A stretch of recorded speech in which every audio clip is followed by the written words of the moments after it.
evening, everyone. My name is Lindsay Evans, and I am the Public Programming Assistant and Social Media Coordinator here at the Theodore Roosevelt inaugural site. On behalf of our Board of Trustees and staff, I would like to welcome you to our May Speaker Night. I would especially like to welcome Professor Tonya Myles-Day, whose topic is A Century of Social Work, The Power of Jane Addams. Speaker Night is made possible through the generous support of M&T Bank and the New York State Council on the Arts. Additionally, through their support, this presentation, along with our previous Speaker Night presentations, will be available on our YouTube channel. Speaker Night is our opportunity on the fourth Tuesday of most months to invite experts to come in and help us think about some of the issues that were important during TR's presidency and continue to be relevant today. During the Progressive Era, social work and social reform were prominent issues, which continue to be important today. Tonight, we will hear more about that legacy from Professor Myles-Day. Professor Myles-Day obtained her bachelor's degree from Buffalo State College, her master's degree from the University of Buffalo School of Social Work, and her licensure from the state of New York. Professor Myles-Day is the Executive Director of Buffalo Area Engineering Awareness for Minorities, a nonprofit organization dedicated to creating diversity and inclusion in the STEM fields for underrepresented and minority youth. She also works as an individualized care coordinator at Child and Family Services, where she establishes intensive in-home services to emotionally disturbed youth and their families. Professor Myles-Day is an Arthur A. Stromberg Fellow and MFPY Fellow through the Council on Social Work Education. Professor Myles-Day has been an adjunct professor at Buffalo State College since August of 2016, where she teaches Introduction to Social Work and Poverty and Public Policy. Professor Myles-Day strongly believes in advocating for those that are less fortunate and empowering them to advocate for themselves. She is also committed to creating an atmosphere where those who are affected by policy are included in the policy making. Professor Myles-Day resides in the city of Buffalo with her husband and 3 children. So please join me in welcoming Professor Tonya Myles-Day.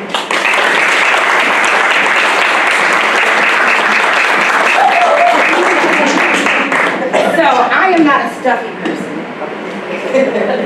Not at all. So, you know when you hear people talk about you, right, you sit there and say, I'm doing all that stuff. Right, and so I do a vast array of things. As Lindsay so eloquently read my bio, I am the Executive Director of BEAM. It's a very good, hi Ben, I thought I saw you walk in. Right, so I'm the Executive Director of BEAM, and BEAM is a nonprofit organization that's been around for about 36 years. And what we do is that we help to create diversity and inclusion in the STEM fields, science, technology, engineering, and math, for underrepresented and minority students, right? So our focus is primarily on females, African American, Native American males, those kinds of things. We know that our STEM fields are predominantly male dominated, so we put an extra push on trying to get women and females involved in the area of STEM. I have practiced clinical social work at what was formerly CATS, Child and Adolescent Treatment Services, which is now Best Self Behavioral Health. I was a clinical therapist there for about 3.5 years. I did some DM work after I was supposed to be gone, but my clients loved me so much I just stayed, right? I am currently an individualized care coordinator for Child and Family Services. I took this position probably about 4 months ago, and I work with a vast array of services, intensive home workers, skill builders, and we work with students that, with youth that actually suffer from emotionally disturbed mental health diagnosis, and we put intensive services in place for those families, and not just the youth, but for those families in general. So it is a more inclusive process. I switched over from doing a clinical work because I wanted to be a little bit more hands-on. And I think that when an individual is well, I believe that everything that's connected to that individual is well. All right? So we're going to talk a little bit about Jane Addams. So do we know what Jane Addams is referred to as? Anyone? This is interactive. Come on! No, I don't know. Who is Jane Addams, Lisa? Jane Addams is considered to be the mother of social work, right? So, high five up there. I can't touch it, but there you go. So, Jane Addams is considered to be the mother of social work. And so why we call her that is because she did Oh, we're on. There she is. All right. Here's Jane. And we talk about who she is and why we refer to her as a mother of social work. Jane Addams was an activist. She was an advocate. She was a social worker. She was a philosopher, a sociologist, a reformer, a mediator, and a change agent. Okay? So I love to use that word, change agent. Why I use it is because that's the catalyst when we start to talk about how we see things start to move forward and change. And so change agent means that I am the one that's perpetuating the change, okay? She made a tremendous impact during the progressive era. Jane and Theodore, I like to say, were homeboy and homegirls, right? Right, so she found an ally. Jane found an ally in Theodore Roosevelt, and he was able to help her be that change agent to push forward some social policy change and some social welfare reform. She brings awareness to issues such as children's needs, public health, and world peace. If I'm talking too fast, I might throw her hand up and say, Professor Myles-Day, please slow down. Okay? I have children, and I'm so excited because our youngest child is coming out of high school in a few weeks. Oh! I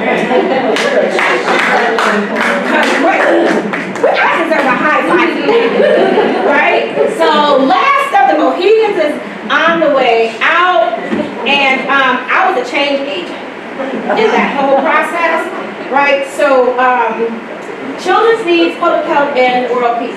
So when I talk fast to them, they know that when I start talking fast, I'm in business.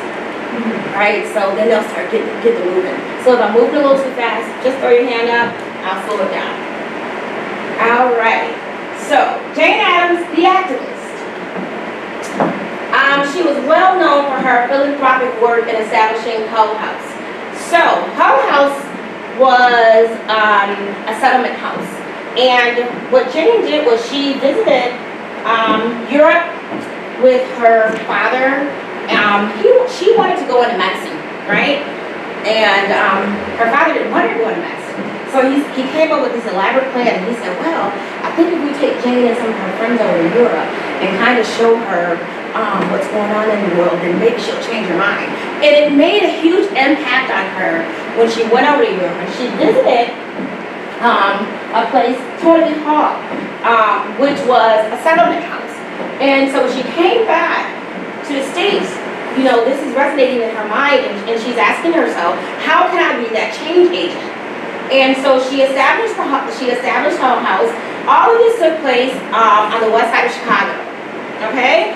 And she predominantly worked with the immigrant population, which was Germans and Polish of Polish descent, and she saw the struggles that they had in assimilating to Westernist culture, and she wanted to be, again, that change agent in that process. So at Hull House, they established daycare services for working mothers, community kitchens, healthcare, education and literacy. She was a self-taught scholar, okay, and empowering people to advocate for change. Was this her greatest contribution? Who thinks? Yay, nay? No? Who knows what it was? Okay, we're gonna move on. I'm quizzing you guys at the end, and it's got A, B, C, D. So, Jane Addams, the advocate. Jane's most profound contribution was advocating for women to have the right to vote. So we know that before 1920, women did not have a right to vote. She joined the movement for women's suffrage. So I don't know if people know that there were two totally separate entities in terms of women's suffrage. And we had the National American Women's Suffrage Association, and it was formed by two opposing entities. National American Women's Suffrage Association and National Women's Suffrage Association. So these two entities decided to come together, right? And so they came together and they formed this one association. And they started a movement that led to Jane Addams advocating for women's right to vote and challenging the 15th Amendment. So the 15th Amendment states what? The right of citizens of the United States to vote shall not be denied or abridged by the United States or by any state on account of race, color, previous condition, or servitude. So then I started asking myself, I said, well, I don't see anything in there that says anything about women, right? So I started looking at, let's click back here. I started to look at previous condition of servitude, right? And so when you break that statement down, it says a lot, and it encompasses women. And it says that there are certain roles, in essence, that women should be in. And those roles were things from housekeeper, to a child care provider, to a teacher, to a social worker. So we know that there are certain roles that come with a stigma attached to it. And those are the roles that are specifically designed for women. And who says that, how dare we go outside of the frames of those roles, right? So when you look at the previous condition of servitude, that is what was able to help Jane Addams propel the argument that women had the right to vote. In establishing Hull House on the west side of Chicago, she understood the concept of meeting individuals where they are. Okay, so when we talk about individual needs and what people need, we often associate that with your need can better be assessed if you come here, right? But then we also understand that there are a multitude of barriers that can prevent people from getting to the resources that they need. So she had a firm foundation of making Hull House all-inclusive. What you needed would be in this one location for you to get what it was that you needed. That's the one thing I like most about her. That she met individuals where they were. So I started to think about how did Jane, and when we talk about social work today and what we do, how does it all start to correlate with one another, right? And so I looked at the NSAW Code of Ethics, and when we talk about social work, there are ethical values and principles. And so competency is one of those. And Jane Addams worked primarily with the immigrant population. So she had to demonstrate empathy without bias and judgment. Meaning, meeting them where they are, she had to understand their culture. She had to be culturally competent to understand where they were coming from. If it was a German population, she had to dig into their demographics and dig into their history to understand that. If it was a Polish population, she had to do the same. Then when we look, and she had to do that without bias and judgment, right? That is one of the ethical values and principles of social work, and it is probably one of the hardest ones to navigate around. Okay, why do we think that is?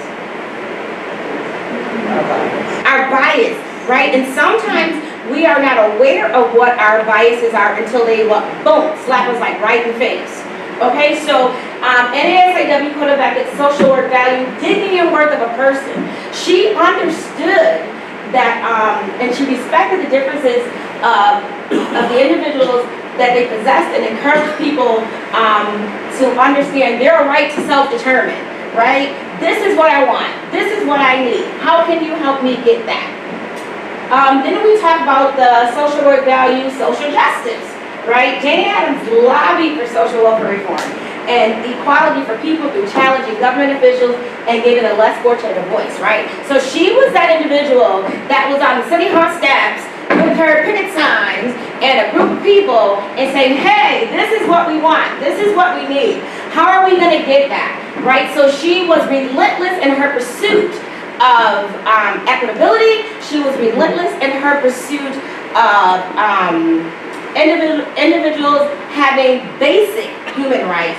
So if we went off into the Declaration of Human Rights, that would be a whole nother series.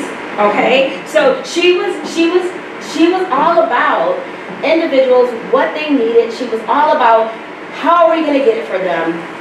And we're going to talk a little bit about some policy a little later, with some social allocation and some service delivery and some social provision, right? And these are the things that Jane Addams helped people get. And so then we talk about service, which to me is the epitome of them all. Jane Addams provided a multitude of services at Hull House to empower individuals to become self-sufficient. She did not move from the perspective of, if individuals want something, they have to go out and get it. What she understood was that if there was going to take government intervention, okay, it was going to take government policies to be put in place. There was going to take social welfare reform, true social welfare reform, that was going to be designated for specific communities, okay, in order for individuals to become self-sufficient. Because this population did not even have the basic human needs to live. So, how many know about Jane Addams? Let me see a show of hands. Who's done some research on her, right? So, on the west side of Chicago, the way that people lived, has anyone ever seen the movie Angela's Ashes? Okay, that's one of the best movies of all time, right? It encompasses so much. So Angela's Ashes is about an Irish family, right, that lived in America, and for whatever reason they had to transition back to Ireland. And if you can remember the movie, in different places where Angela and her family lived, there was no running water, right? There was no sanitation. Garbage was all on the streets. They had to beg to eat. So this is a picture of how people were living on the west side of Chicago. Okay? It's okay. It's important. That may be Jane calling. All right, so Jane, the philosopher. So we talked about Jane as an activist, an advocate, a social worker, and now she is the philosopher. Her philosophy combines feminist sensibilities with an unwavering commitment to social improvement through cooperative efforts. Okay, and so what is meant by that is that she understood that in order for communities to thrive, that individuals had to come together. And those individuals were not just the individuals within her community. It had to consist of all players at the table. So we needed community activists, we needed government to be involved, we need legislation to be made, we need policies to be put in place. So she understood the full demographics of what needed to take place in order to see true change in communities. John Dewey, William James, and George Herbert Mead provided original progressive thought, while Addams acted on their theories. Okay? She put it into play. They laid the framework, she made it work. Addams' ethical philosophy was guided by the notion of sympathetic knowledge that she described as the only way of approach to any human problem. Right? So she moved from an empathic place. She moved from a place of understanding. She moved from a place of compassion.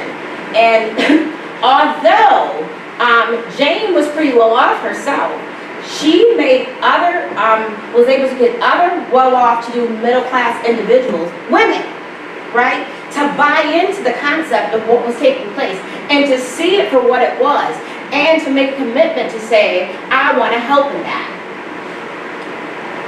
Sympathetic knowledge is a mingling of epistemology and ethics.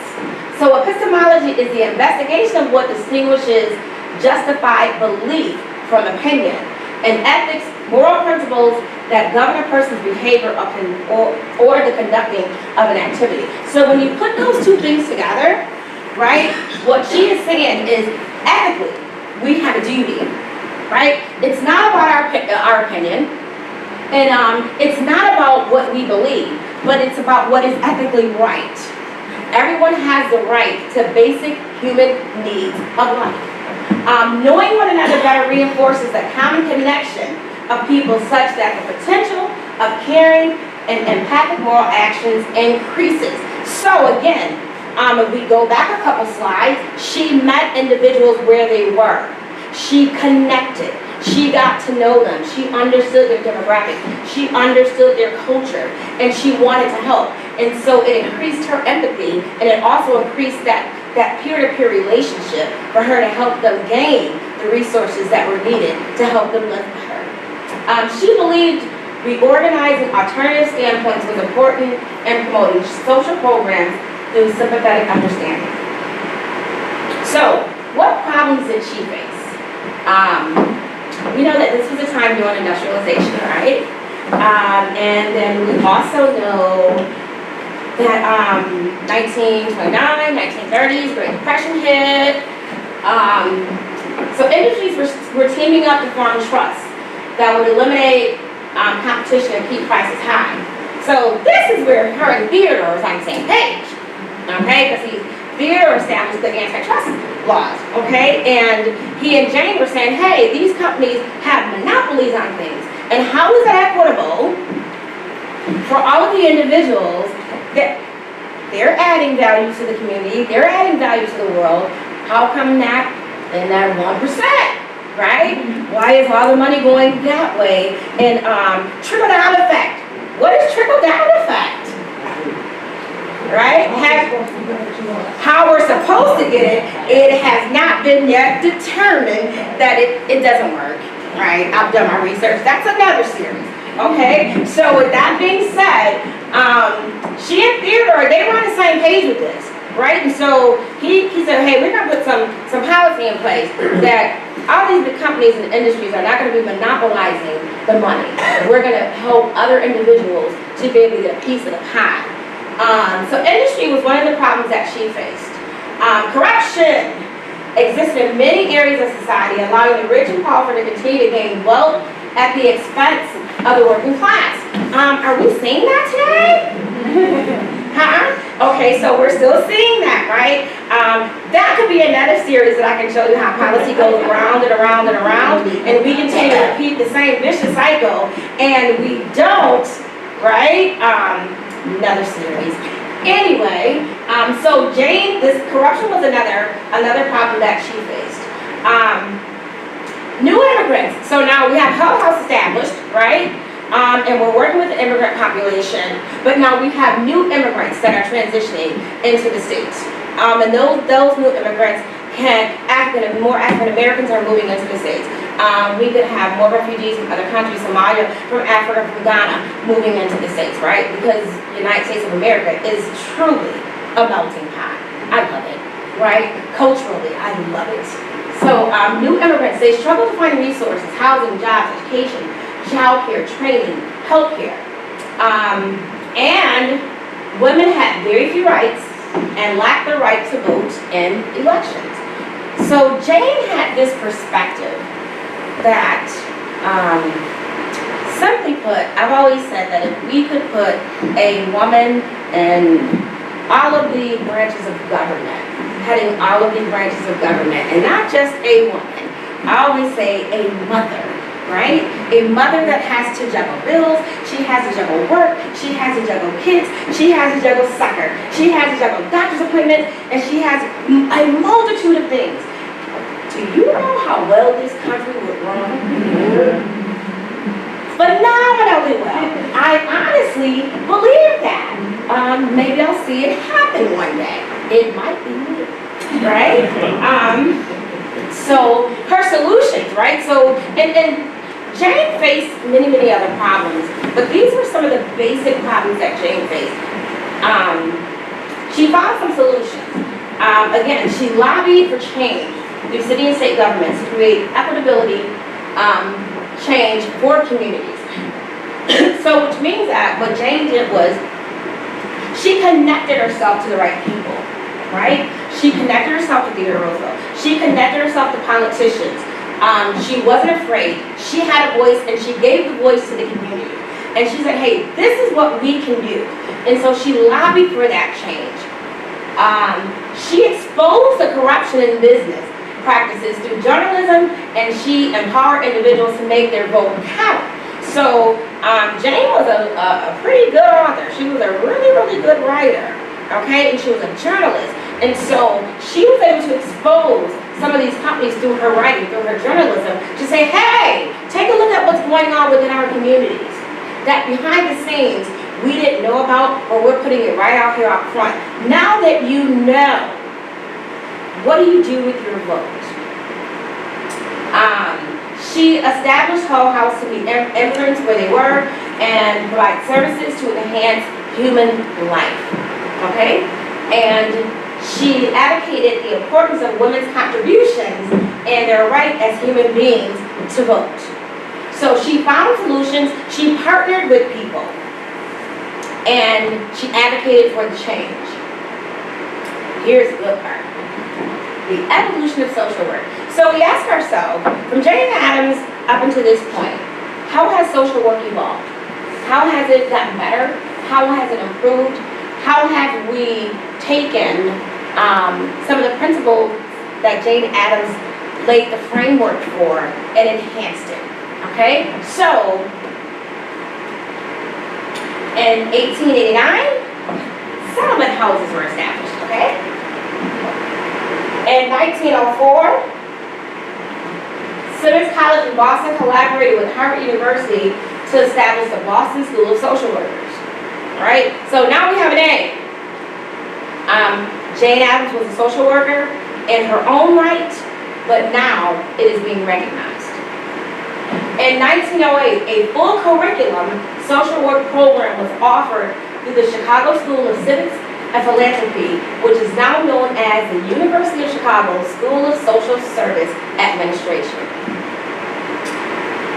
By 1919, there were 17 schools of social work affiliated with the Association of Training Schools of Professional Social Work before it became the Council on Social Work Education. The Red Cross and the Army requested social workers to apply casework skills to treat soldiers for shell shock in World War I. This marked the first time social workers were called upon to treat social issues that weren't limited to poverty. This is where the change happens. Okay? So, we've evolved from Jane Addams from 1889 all the way up until 1919. This is where the getting starts to get good. Okay? Because not only, at the time of Jane Addams, when you talked about social workers, it was always associated with poverty. It was always associated with welfare reform. It was always associated with change, right? So now we start to transition here. In the early 19th century, social workers began to work in conjunction with psychiatrists and psychologists, okay? And so that's when we started to get those big old books, the DSM-3s and the DSM-4s, and now we're at the DSM-5s and the ICD-10, right? And so this is where we started to talk about diagnosis and more of a focus, or a little bit of a focus, was started to be placed on mental health diagnosis. So not only were we social welfare reform, social justice, advocating for policy, but now we are talking about another spectrum of social work. One of my favorite areas. The New Deal led to dozens of social welfare acts, including the Social Security Act of 1935. So, what was the catalyst for the Social Security Act? What happened that we need the Social Security Act? Depression, right? The Great Depression. So, Social Security Act happened in 1935. Okay, it happened 7 years before it was supposed to.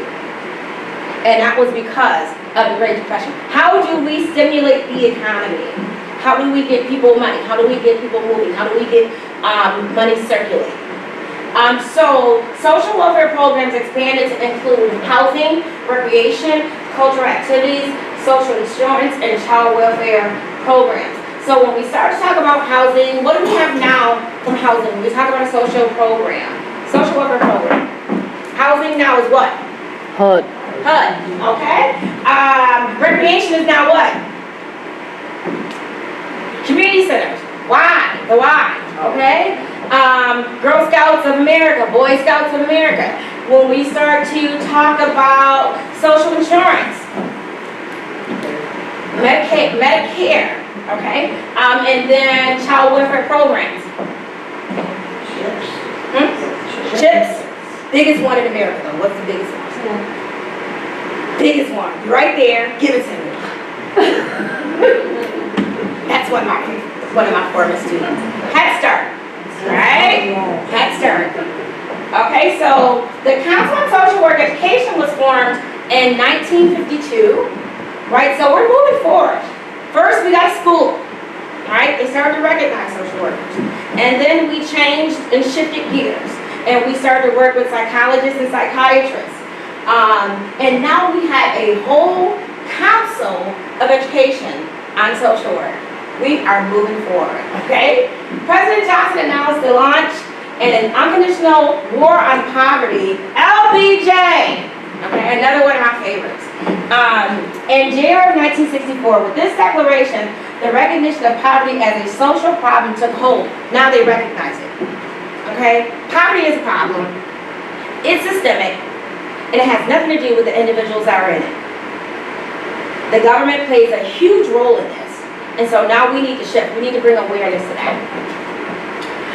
In 1970s, universities and colleges established the BSW, Bachelor of Social Work, as an entry-level degree program and created joint degrees with other public policy sectors. And so those policy sectors are a major in social work, a minor in social welfare. Okay? The privatization of social work practices also grew, giving social workers greater autonomy and legitimacy. Meaning, we went from a bachelor's degree of social work to a master's degree of social work to a doctorate degree in social work to clinical practice, to private clinical practice, okay? And this is where your psychiatrists and your psychologists all have some form of social work underneath their belt in terms of what propelled them to say, okay, I'm going to take a shift and go into psychology. You know, because I've discovered this along the way. In 1996, the controversial welfare reform bill known as TANF, Temporary Assistance for Needy Families, was passed. And TANF replaced AFDC, which was Aid to Families with Dependent Children. Okay? During this decade, schools of social work received increased funding for research and evaluation activities in areas such as domestic violence, child welfare, mental health, and aging. By the early 2000s, social workers made up the largest percentage of professionals working in the mental health and family services field. Most influential. Okay? So, Jeanette Rankin, she was a graduate, what is now Columbia School of Social Work. She was the first woman elected to the U.S. Congress. In addition, she was an advocate of women's suffrage. So, she and Jane Addams had something in common. And a longtime pacifist. Her first act as a congresswoman was to introduce a suffrage amendment on the House floor. The amendment was passed about a year later. She was also the only member of Congress to vote against entering World Wars I and II. Okay? A Nebraska native with a master's degree in social work. Where's my name? Lindsay, what you do to my PowerPoint? Somebody get their phone out and look it up. Edith Abbott. Edith Abbott. Here she is. See, I have her name right there. So Edith Abbott, she spent much of her academic career as Dean of the School of Social Work Service Administration at the University of Chicago. So a lot of stuff has happened in Chicago, all right? During her tenure, she helped to write the Social Security Act of 1935 and founded the Social Service Review, a University of Chicago journal dedicated to publishing original research on pressing social issues and social welfare policy. Grace Coyle is most famous for her developing and popularizing group work as a social work practice. So now we're starting to see how social work has truly evolved. We've gone from a micro level of social work, which is working with individuals and families, to a meso level, which is working with families, organizations, and groups, to a macro level, okay? Jane worked on all levels, and she made an impact on all levels. Macro is working with community, government, in not only your local government, but your state and your federal government, okay? So she worked with group work from a social work perspective. Her most influential writings include Social Process in Organized Groups, Group Experiences, and Democratic Values, in Social Science and the Professional Education of Social Workers, among many others. So when we talk about group work, this is where we started to move more into the clinical aspect of social work, okay? And so when we look at groups, that's where we are talking about those groups of individuals. If it's a self-help group, right, they're doing group work. If it is a DBT group, if we are working today, so if we are working with individuals that have self-harming behavior or suicidal ideation, right? It would be a dialectical behavioral therapy concept that we would use. And so which means that that's group work. We're gonna heal each other and help each other through group work. All right. Oh, no, go back. It was sensitive. Okay. So, most influential social workers of this century, y'all ready?